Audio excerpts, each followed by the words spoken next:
Hello, Nick Foley, Hammond for Hire. I've got a session today. I've got a session for a guy called Avi in Israel, and I'm going to put some Hammond organ on for him. And I thought I'd show you quickly around my studio, give you a bit of a flavour for how I work. So here we are in the live room. Live room basically consists of the Hammond organ, and I've moved my tracking tool over from the control room, and it's this old, beaten up old Zoom HD16. But I have to say that the preamps are really, really good, and there's no need for anything else, to be honest. You'll see a bit of Cubase later, but I don't need that for this. So Hammond organ, here are my fantastic 1980s headphones. They're massive, but they're really good, pick up loads of bass as well. So I'm going to stick some Hammond organ on. Avi's very kindly sent me all the tracks with a 4 count on the front. I'm going to load them up onto track 1 and 2 there, and then track 3, 4 and 5 will be my Leslie bass rotor, and then stereo treble rotor or top rotor. Moving around the place, every good studio needs a heater and a air conditioning unit. I think we've all seen this quite a fair bit now, the back of my Hammond. That's basically how I get the tones that I get there. So that's a signal pad, MRX Microamp Plus, and TC Electronic vintage reverb spring reverb. Round the back in my live room, spare Leslies. These are things that I gig with. Musical instruments. That's kind of my gigging corner, full of boxes of Hammonds and Mackeys and what have you. Then we go over into, well, oh, look at that. Now, it could be confused into thinking that was a toilet, but no, it's actually the live room for the Leslie, and it works really well, I have to say. But visitors can use the toilet if I'm not recording. So, kettle and fridge, gonna have a kettle and a fridge, some bass tools, some monitoring tools should you need them. Nice picture of me doing a gig somewhere or other. Picture of the maestro doing it right. My first ever Hammond organ clone.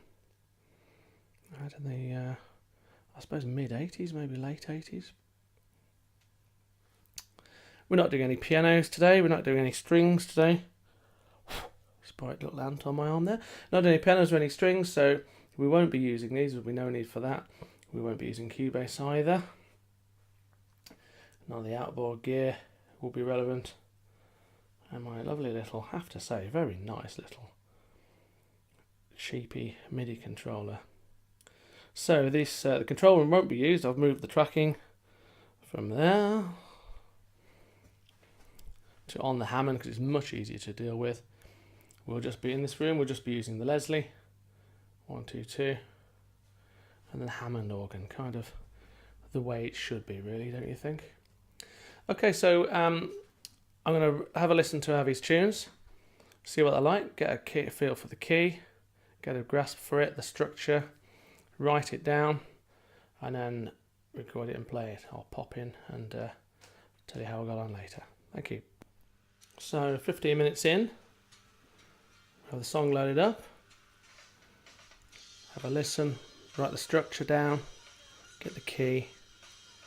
And the thing is with the session stuff, it's not that important if you know the song off by heart, but you do have to do it in one take, really. And I do it in one take. Limitation of the Zoom HD16 is if you have multi-track recording on, then you have to do it. If you've got more than 2 tracks recording at the same time, then you have to do it in one take. You can't punch in and out in the way that you'd like to. So you see I write it down, how many versions, how many bars of each, and try and play it in one take. 20 minutes on, done it. Put that microphone back down here, see if we can nice and percussive as kind of sound. So good news, under half an hour first track. Quite pleased with it, quite easy one. Easy in that it plays to my sort of rhythmical style, so I'm happy with it. It's got another 3 to do before today, and then a different session tomorrow. Let's see how we get on.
done. So we've done 3 songs out of 4.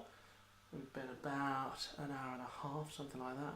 The key is to get it down, write it down. It's all about the structure. Get the groove in your head. Once you've got the groove, once it's fresh, get it going, get it down as best you can, get the rhythm in.